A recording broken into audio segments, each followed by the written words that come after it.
Kesempatan ini eh, kita hadirkan beliau lagi untuk memperkuat dan mempertajam terkait dengan tasfiyatun nafas atau penyucian jiwa. Maksudnya dengan dekatnya kita kepada Allah yang kita bahas minggu lalu. Ya, sebenarnya proses pencucian jiwa itu ya sepanjang masa, sepanjang hidup kita. Sebenarnya Allah memberikan ya kalau kamu saya beri pencucian jiwa sepanjang hidup, oh ini puasa terus ya, ya kan Allah maha pengasih.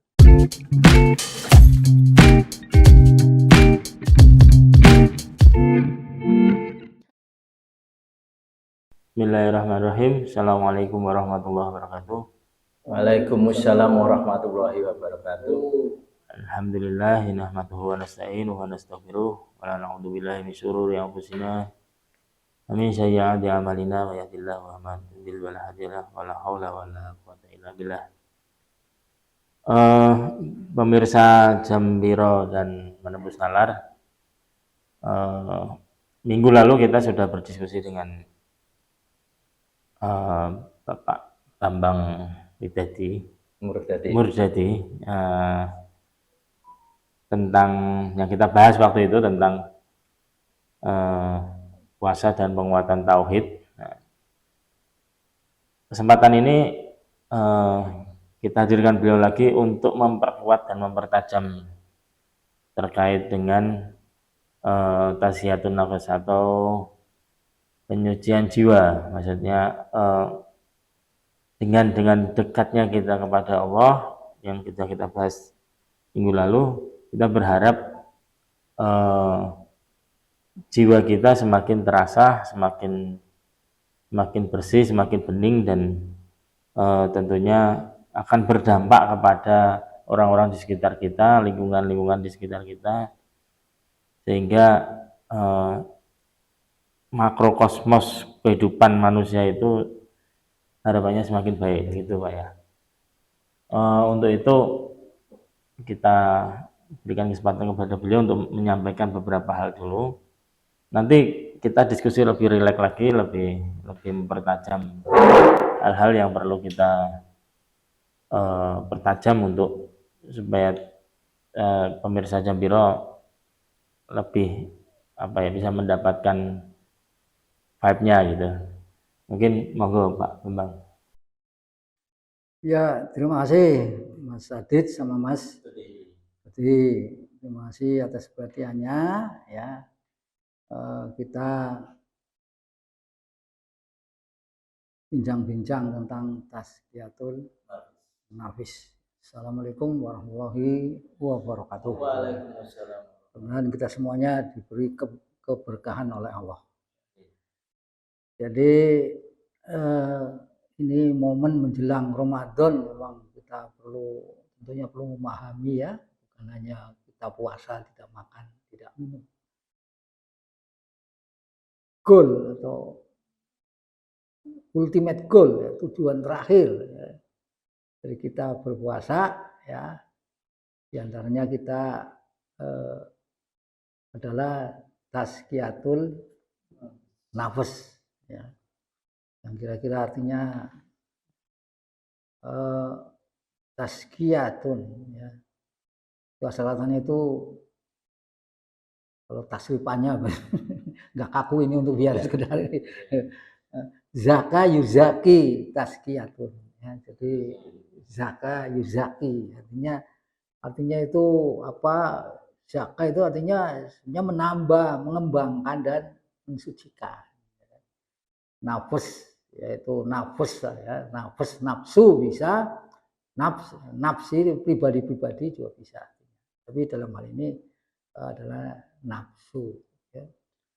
Jadi coba kita lihat ya Al-Qur'an sedikit ini ya, surat Asam ayat 9. Bismillahirrahmanirrahim. Qad aflaha man zakkaha ya. Jadi yang artinya kurang lebih sungguh beruntung man ya, siapa orang-orang yang mensucikan. Qad aflaha man zakaha. Jadi ini domir ya, domir mutasil. Jadi kita berpuasa memang mestinya kita ini ya satu tujuan itu adalah pensucian jiwa. Ya, pensucian jiwa kita, ya, nafas. Karena apa? Ya jiwa kita disucikan, jiwa itu tuh sebagai faktor pendorong atau ya, sebagai faktor yang memotivasi ya. Nah, kan jiwa kita kan ya. Janganlah kita ini kan jiwa ya, ada apa namanya? Ada jasad, ada ruh. Ada jasad, ada ruh. Ruh kita ini di sana kan ada nafas, nafsu, nafsi. Jadi apa namanya nafsu sendiri itu ya ada macam-macam sih ya. Ada nafsu amarah, ya ada nafsu lawamah, ada mutmainah, ya ada faktor pendorong itu. Kalau kita nafsu amarahnya nggak bisa dikendalikan ya istilahnya kita cenderung ke perbuatan yang tidak diharapkan. Ya. Harapannya adalah nafsu mutmainah, keinginan dari jiwa ini yang nanti mengantar kepada jiwa kita yang tenang. Jasad ya kita perlu memperhatikan itu. Ya, kita hidup. Bahkan sebenarnya itu faktor itu lebih besar.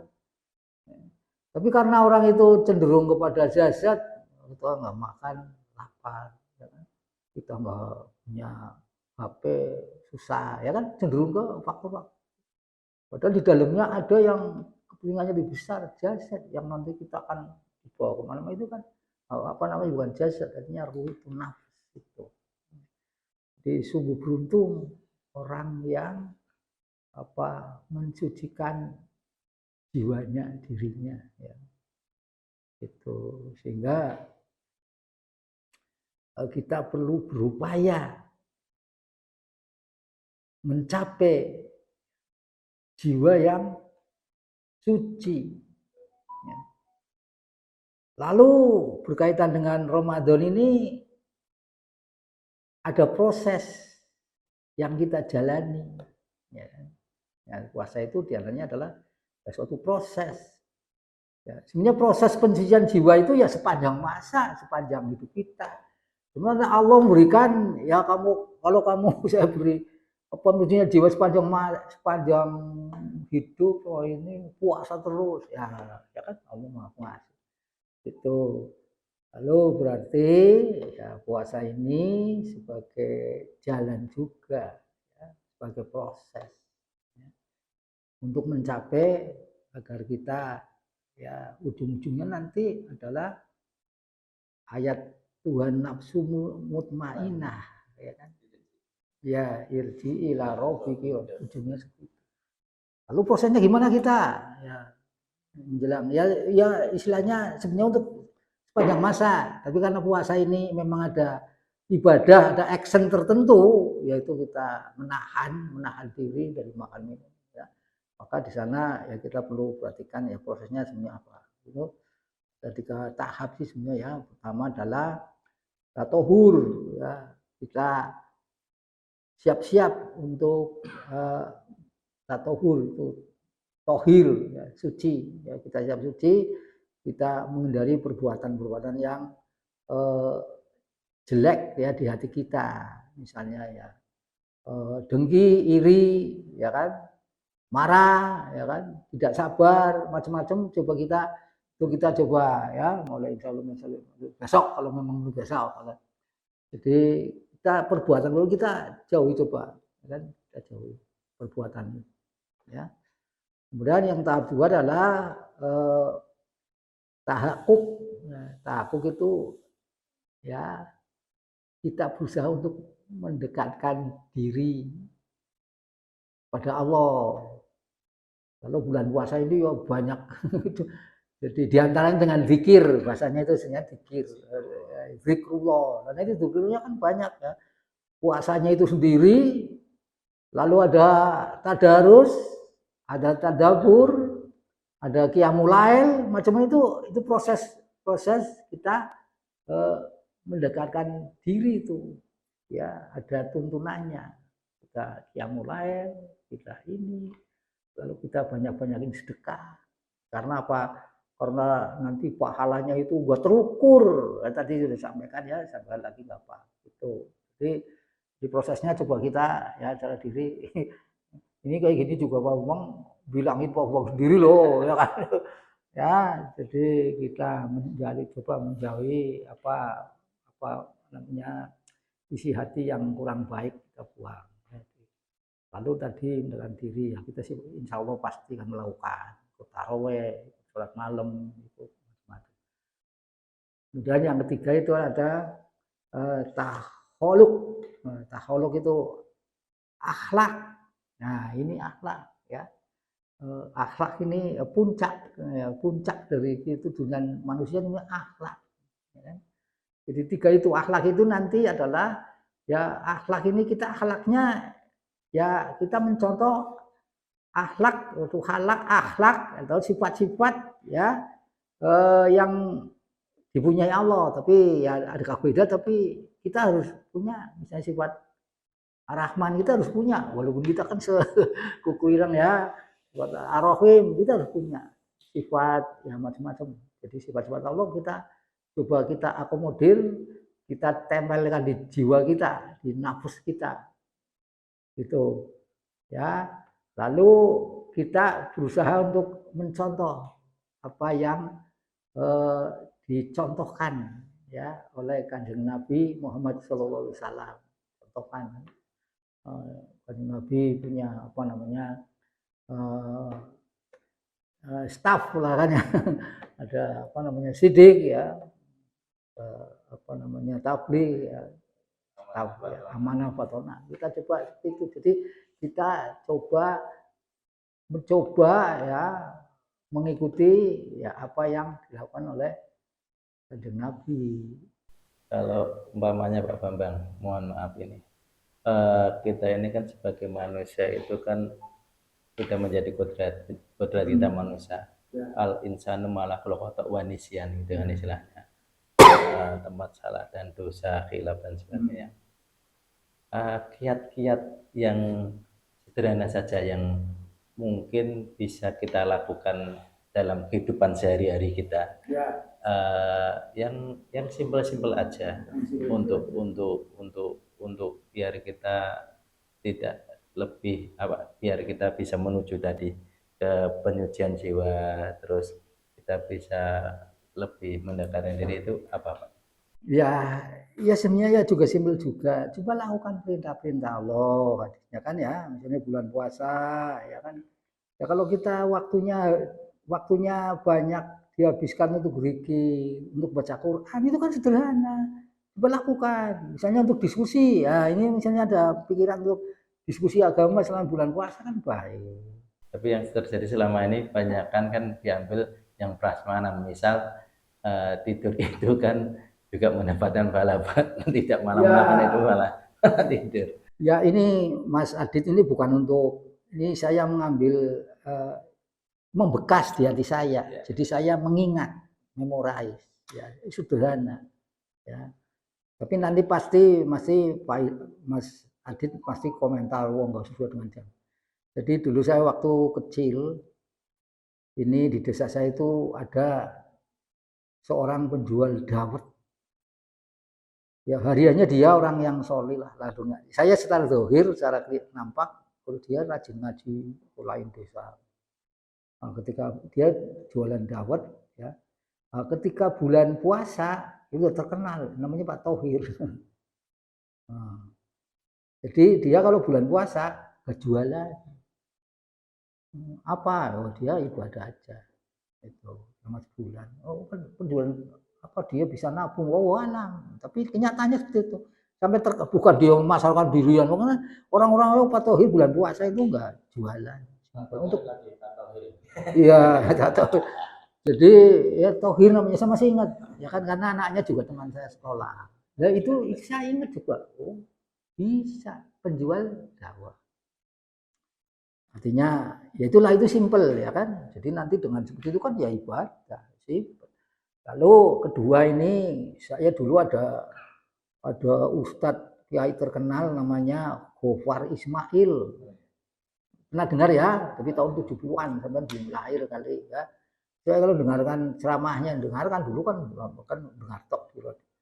Itu beliau itu ini puasa ini ya apa khairu min alfi syahr. Jadi luar biasa. Kalau saya gampangnya, kalau saya punya kuasa ini nih, anak sekolah saya liburkan. Ya kan, karena ini diberi kesempatan oleh Allah 83 tahun, ya kan.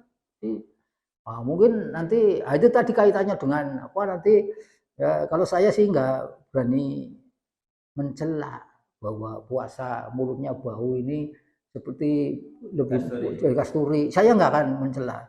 Lalu puasa tidur terus, lalu apa? Ya kamu pas puasa pas giginya sakit maksudnya bau banget tuh. Iya, tapi ini kiai tingkat siapa ya? Tingkat apa ya namanya Pak? Kalau nggak salah maaf itu tingkat jadi misalnya. Ya izin MZ atau siapa ya kan? Tapi tingkat nasional. Ya mulut bau enak di kamu, nggak enak di teman yang diajak ngomong gitu kan. Jadi gitu.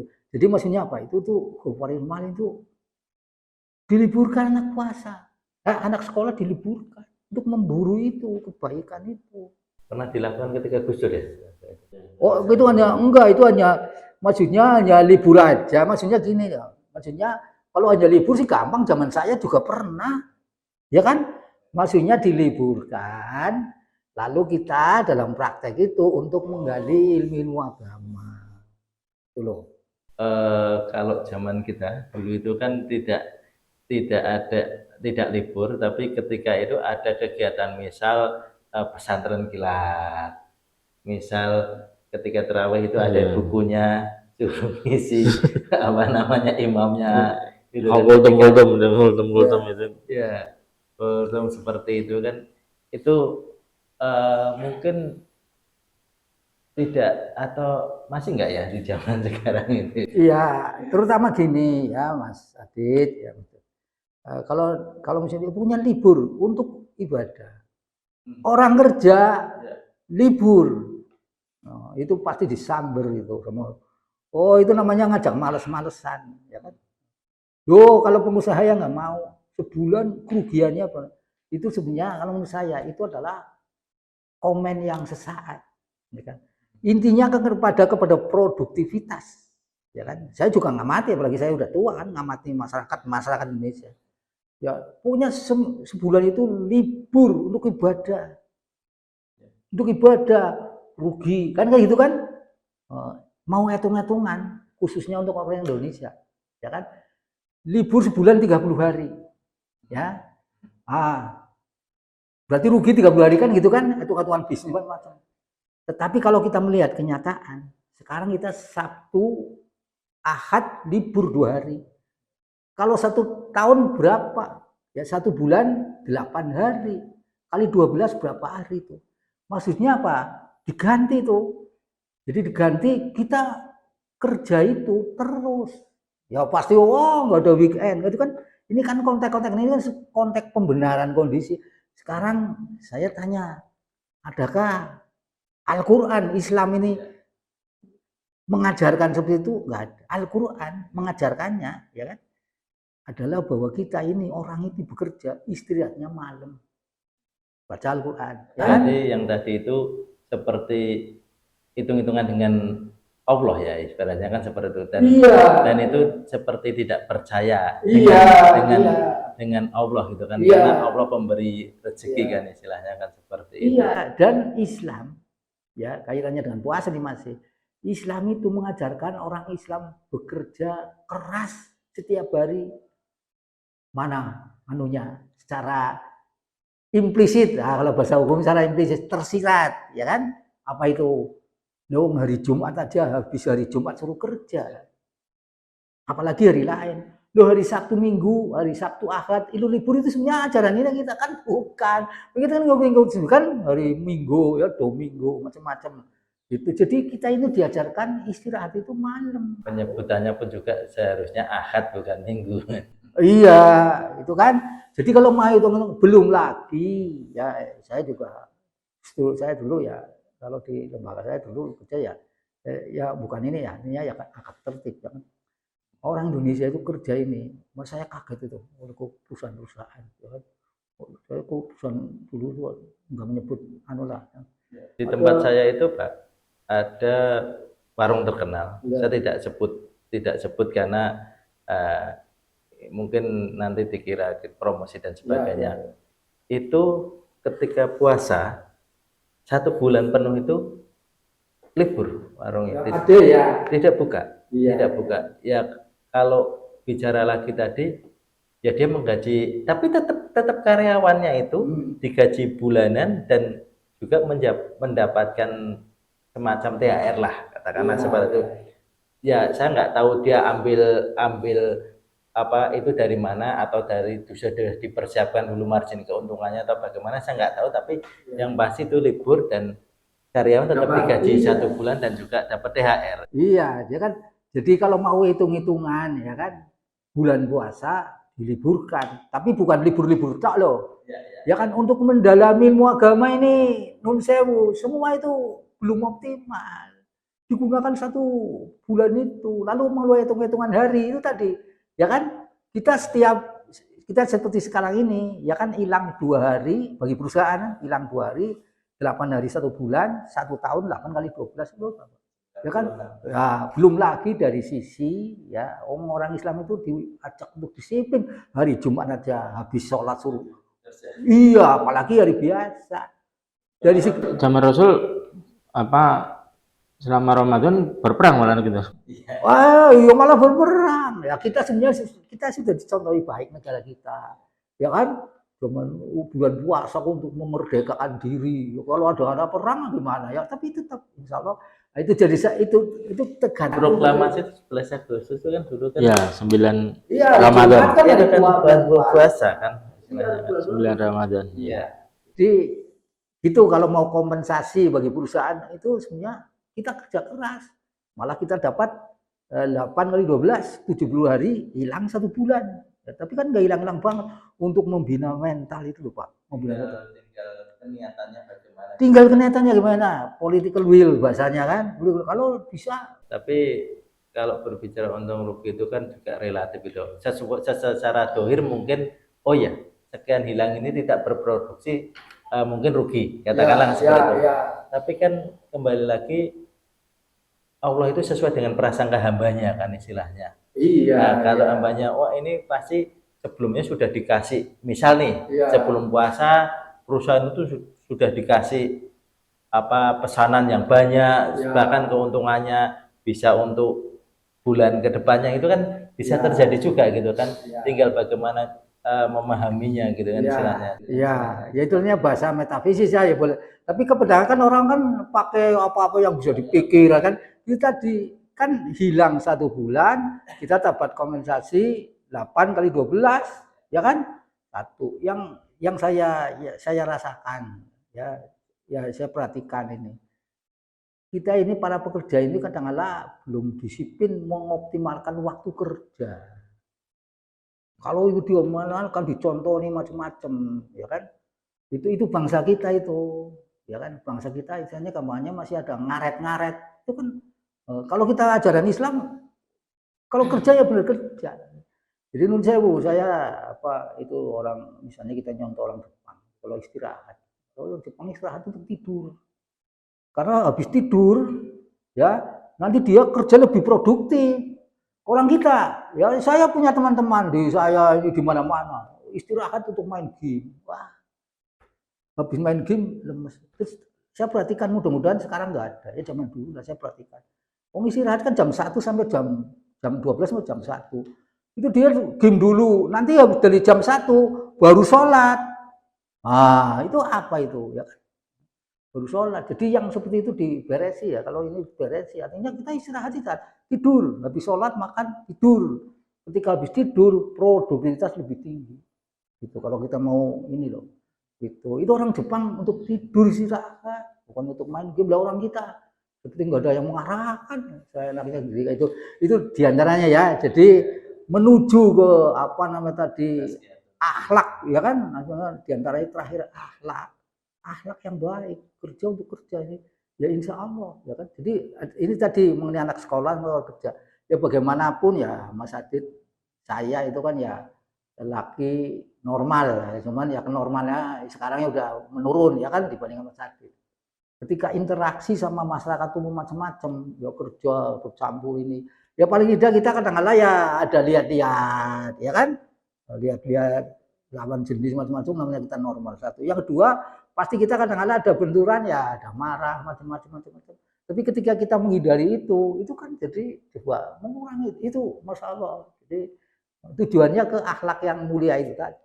Tujuannya akhlak mulia seperti itu.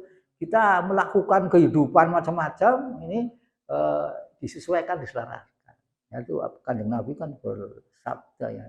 Innama bu'itsu liutamima maharimal haq. Tujuannya itu akhlak. Ketika kita akhlak jadi baik, ya kan ini dampaknya luar biasa, nggak merugikan orang lain, ya, kerja juga produktif, kan gitu. Jadi makanya pentingnya, apalagi ini kadang-kadang ini Allah itu menjanjikan itu luar biasa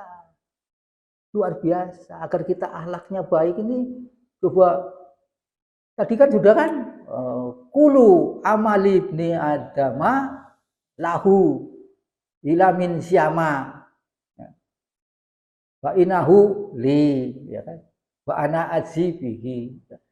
Jadi terserah Allah. Coba ini dipahami, ini saya kadang-kadang sering ya, ini masalahnya adalah keimanan. Kamu iman enggak? Kalau iman, ya kan, kalau iman itu kita kadang-kadang malu atau kita ini, kamu sholat fajr ya pahalanya itu lebih baik dunia dan seisinya. Lah dunia dan seisinya itu apa? Isinya banyak sekali. Ya kan? Itu lebih baik. Nah, itu masalahnya di keimanan kita. Jana fi lailatul qadar wa ma'at kama lailatul qadar lailatul qadri. Minal sahar. Iya, jadi masalah keimanan gitu. Jadi ya mari kita berusaha ya Ramadan ini kita dengan apa taksiatul nafs itu, kita pensucian jiwa, lalu ada jalannya, ada prosesnya ya. Yang tadi kan yang 3 itu dari mulai kita coba mensucikan kita, hindari perbuatan yang apa nggak baik lah, hati-hati yang baik. Yang kedua banyak zikrullah, ya itu udah biasa lah orang. Yang ketiga itu tadi apa namanya akhlak, ya inama bustuli utama akhlak itu seperti itu. Jadi ya ini walaupun hanya wacana nggak mungkin lah ini mau orang itu sebulan libur. Padahal kalau mau bukan ikuti anu lah, oh itu kan nanti rezeki Allah itu namanya kan menafsir kan. Ini yang tetap yang terukur aja, ya kan? Karena kita memang di Al-Quran itu kan yang namanya orang istirahat itu kan malam, ya kan malam. Oh, kita libur di rumah cuma tiduran apa? Tapi ketika bulan puasa libur, tapi itu ada yang membimbing, ya kan untuk baca apa? Ya, masya Allah, betul nggak? Masya Allah itu akhlak, ya akhlak nanti akan terbangun, ya. Jadi jauhlah dari ngomong-ngomong puasa tidur itu, ya kan puasa mulutnya bau enggak. Tapi itu kalau saya nggak pernah ini. Itu kan istilahnya ada ini dari hadis itu, ya kan? Hadis bahwa orang puasanya orang tidur itu, ya bau mulutnya orang puasa itu lebih harum dari. Ya itu memang hadis seperti itu. Nah kita jangan diambil taklek loh. Artinya apa? Karena apa? Mulut kan bersifat fisik, jasad. Sedangkan ada tujuan lain yang itu mulia, yaitu ruh. Ya kan? Kamu mulutnya bau, tapi ruh kamu itu jadi suci. Jadi ruh ini yang dipentingkan ruh. Nah, kita puasa coba. Jadi kita puasa, kita berpikir bahwa kita puasa, ya maka secara jasad kita jadi lemes karena makan. Secara jasad kita lemes. Tetapi secara rohani, roh kita meningkat, keimanan kita meningkat, mentalnya jadi kuat loh. Kekuatan orang itu ada di mentalnya apa di jasadnya?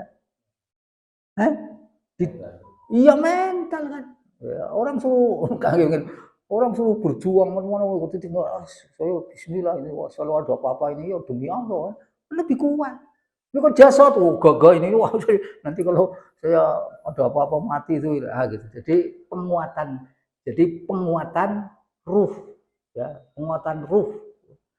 Jadi tadi setelah Ya, tatohir, ya, terus yang kedua tahu, tahaku, tahaku, ya, yang ketiga taholuk. taholu, Taholuk akhlak ya. ya. Nah, jadi eh, dengan tiga ini berharap supaya penguatan mentalnya terjadi. Jadi kekuatan mental itu bukan sekedar apa ya kayak tadi keperpihakan terus ya kita puasa harus libur. Kalau mau puasa rahasia miras rahasia warung-warung itu ini kan eh, mereka girohnya mungkin giroh supaya pada saat puasa itu kondisi terjaga, kondisi tidak banyak maksiat yang mereka kan berpikirnya begitu.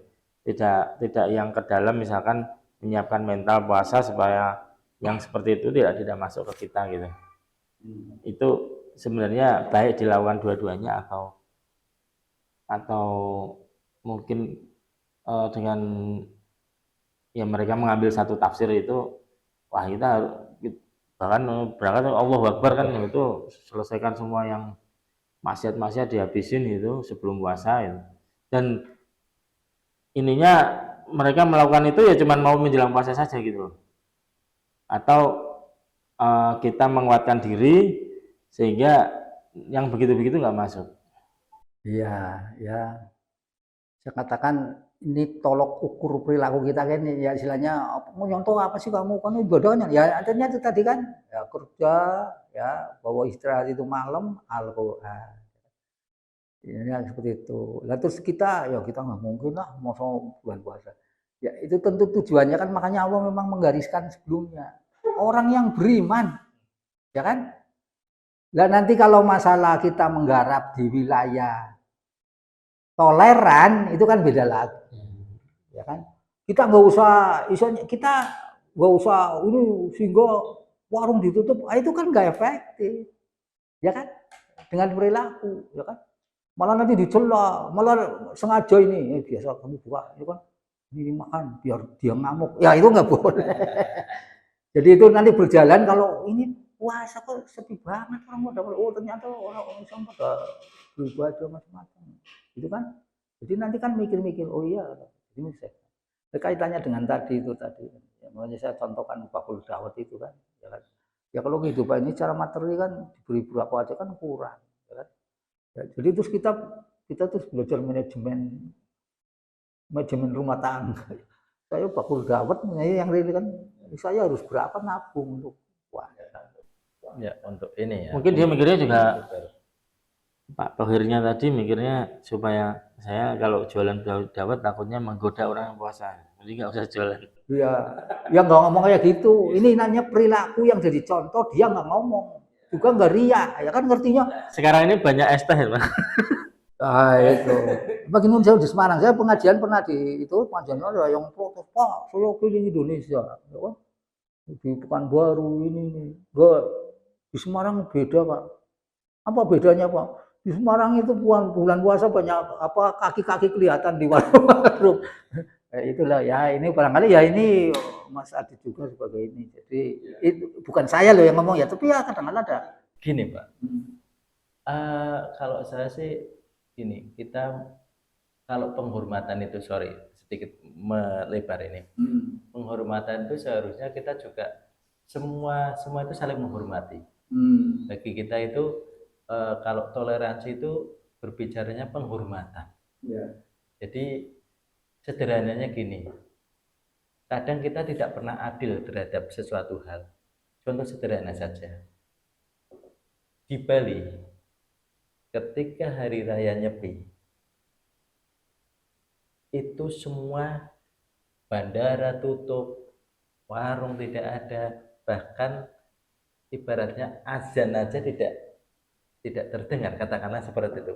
Dan itu pun juga masyarakat muslim menghormati, ya tidak melakukan kegiatan dan sebagainya seperti itu kan istilahnya. Di Bali itu terjadi seperti itu, mengikuti adat istiadat yang di sana. Tapi itu tidak berlaku misal katakanlah yang katakanlah ketika puasa. Seharusnya mereka juga memahami, oh iya ini puasa. Misalnya warung buka, atau kalaupun juga dia akan bawa bekal dan sebagainya gitu kan untuk penghormatan ini. Itu kuncinya penghormatan saja. Tapi kan sekarang semua prasmanan, dipilih yang enaknya sendiri bagi mereka gitu. Dan bahkan terkadang dari sekelompok muslim sendiri itu tidak toleransi bla bla bla bla bla, kan repot. Padahal toleransi itu penghormatan terhadap sesuatu yang diyakini, dan itu pun juga diajarkan oleh Rasulullah. Bagaimana dulu perjanjian Madinah melindungi Yahudi, dan Yahudi bebas melaksanakan ibadahnya gitu kan istilahnya. Bahkan pohon aja dilindungi gitu istilahnya. Jadi kita terkadang tidak meniru terhadap itu. Jadi berbicara toleransi dan sebagainya itu sudah dari zaman Rasulullah kan ibaratnya seperti itu, dan fan-fan saja aman. Bahkan perkembangan Islam yang ada sedemikian dahsyat ini kan bukan melalui jalur peperangan. Jalur peperangan itu ketika ya bahasa saya sampai runtuhnya Turki Utsmaniyah saja gitu kan istilahnya. Dari Muawiyah sampai Turki Utsmaniyah, setelah itu nggak ada. Dan Islam itu berkembang lewat jalur yang damai, perdagangan, misal mohon maaf pernikahan. Nah itu kan seperti itu yang terjadi. Itu yang harus dipahami oleh kita semua.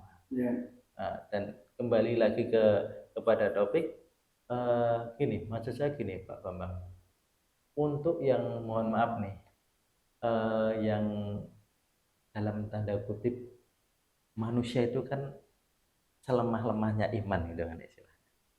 Nah itu yang mohon maaf nih, yang kita tatarannya yang ya tidak soleh-soleh amat lah ibaratnya itu kan istilahnya, yang baru belajar atau bahkan mungkin untuk mualaf katakanlah gitu kan baru belajar, itu yang kira-kira ibadah-ibadah yang sederhana yang bisa dilakukan itu apa Pak untuk apa namanya menuju ke tadi penyucian jiwa yang nantinya untuk kembali ke fitri gitu kan istilahnya, itu apa?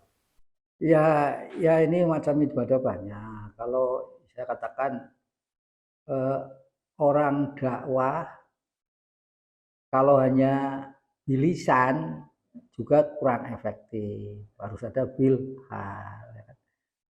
Ketika kita orang awam yang enggak sholat rahmat, bagaimana mengajak orang awam, apalagi orang mualaf? Sebenarnya ya sih banyak tentunya. Misalnya gini, coba kita bulan puasa, ya, kita kumpulkan ya, dana untuk menyantuni orang mualaf, ya kan? Ya caranya ya, cara bilhal ya memang nggak langsung ya, tapi di situ isinya menunjukkan bagaimana akhlak yang kita harapkan, ya kan gitu kan, akhlak. Nanti mengunjungi rumah orang mualaf misalnya gitu kan, simple. Ya banyak juga ya kadang-kala cara-cara dakwah yang susah seperti ini kadang-kala yang lebih berhasil. Ya gitu, yang simple yang mudah dipahami kan. Saya itu di Masjid Tabligh tadi juga menyampaikan, dulu itu jamaahnya banyak sampai 200 sehingga bulan puasa bisa mengumpulkan uang untuk di penyantunan pada yatim piatu. Waktu itu berapa itu? Dapat banyak, 30 juta lebih kan. Terus di yatim piatu Muhammadiyah ini. Ya itu diantaranya seperti itu kita ngajak. Jadi dari situ kan, oh iya, jadi agama ini ya apa namanya bermanfaat bagi orang juga, ya kan. bukan hanya hubungan kita ke desainnya seperti itu, mengunjungi rumah, mengunjungi apa, ya cara sederhana seperti itu. Lalu misalnya ya tentang puasa digunakan untuk menambah ilmu, mencari ilmu, ya siapa yang maulah untuk ilmu seperti itu. Iya, talabul ilmu khairun ala kulli muslimin ilmu. Terus kita sendiri masanya kita ya kan, sebenarnya kita mau ngomong apa ya mulai dari diri kita ya kan gitu gampang. So, kita ke orang lain itu kan punya kelebihan. Misalnya seperti saya, tadi kan Mas Adi itu udah nawarin ya kan, ya udah apa namanya, misalnya apa ada majelis taklim atau majelis apa ya hiwaro apa artinya diskusi, ya itu kan gitu ya.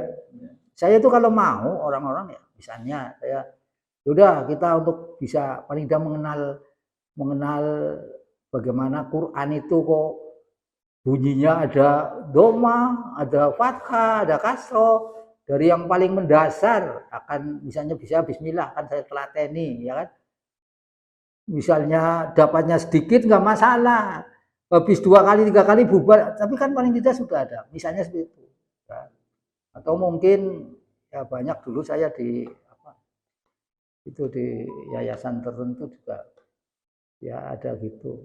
Jadi cara-cara sederhana bagaimana kita mensucikan jiwa di bulan Ramadan ya kan, ada beberapa cara yang gampang dipahami, bisa dirasakan oleh orang lain, maksudnya gitu. Di antaranya itu ya yang paling efektif itu, tapi kan kita yang paling efektif adalah dengan cara santunan harta itu kan, tapi kita kan ya punya keterbatasan.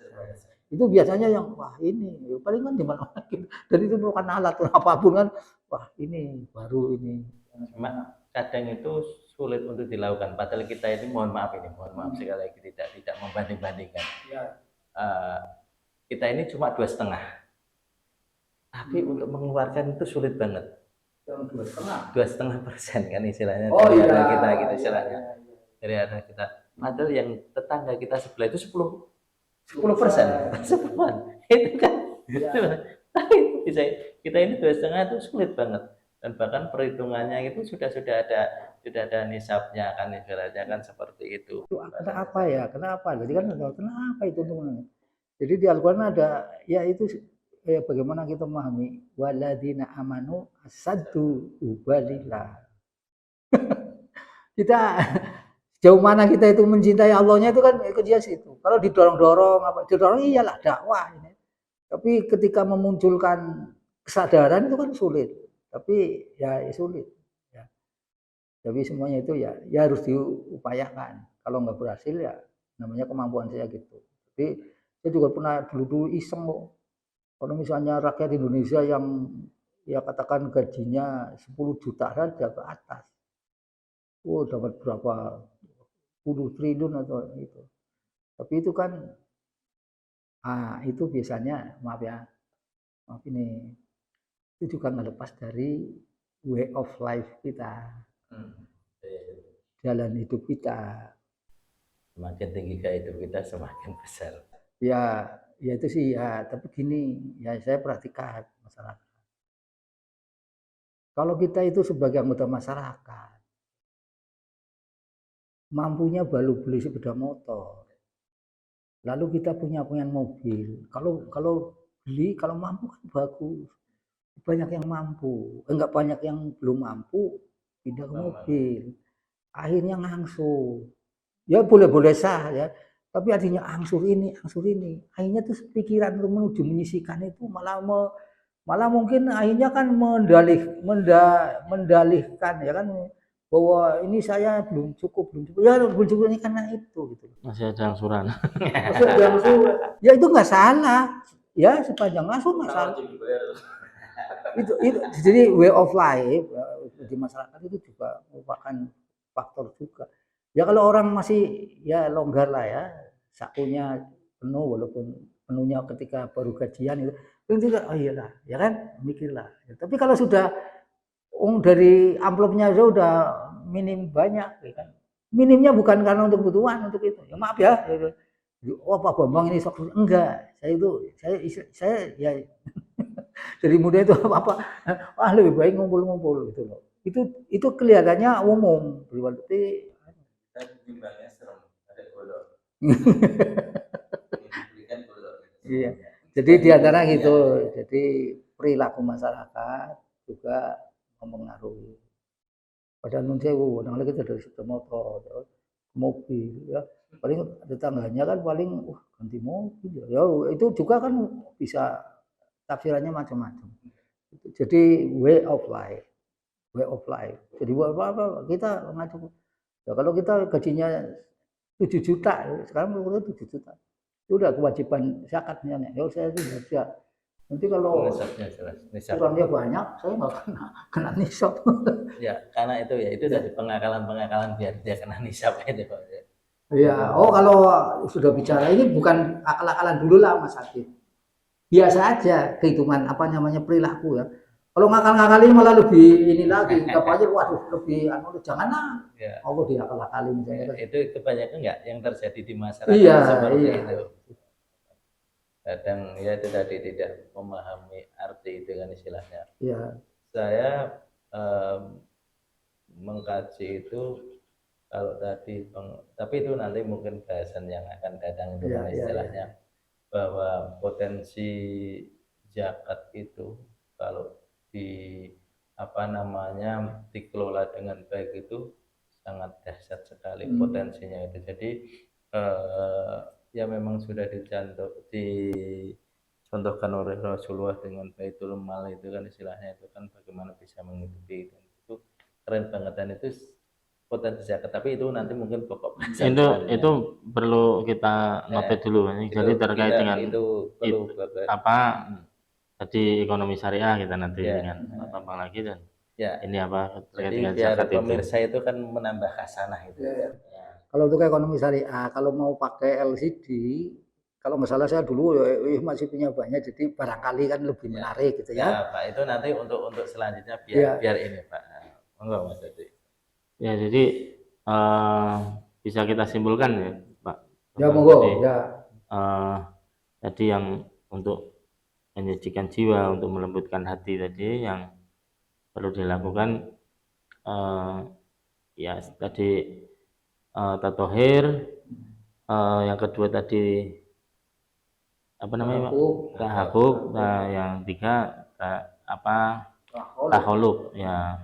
Jadi itu yang perlu ini kalau terkait dengan amalan-amalan yang mungkin bisa dilakukan supaya hati kita semakin lembut ya bagaimana bisa mengambil hikmah dari tiap amalan itu, misalkan kayak memberi sehingga dari keinginan dari ibadah kita memberi itu amalan kita memberi itu menggetarkan hati kita bahwa kita harus bersyukur harus dan lain-lain.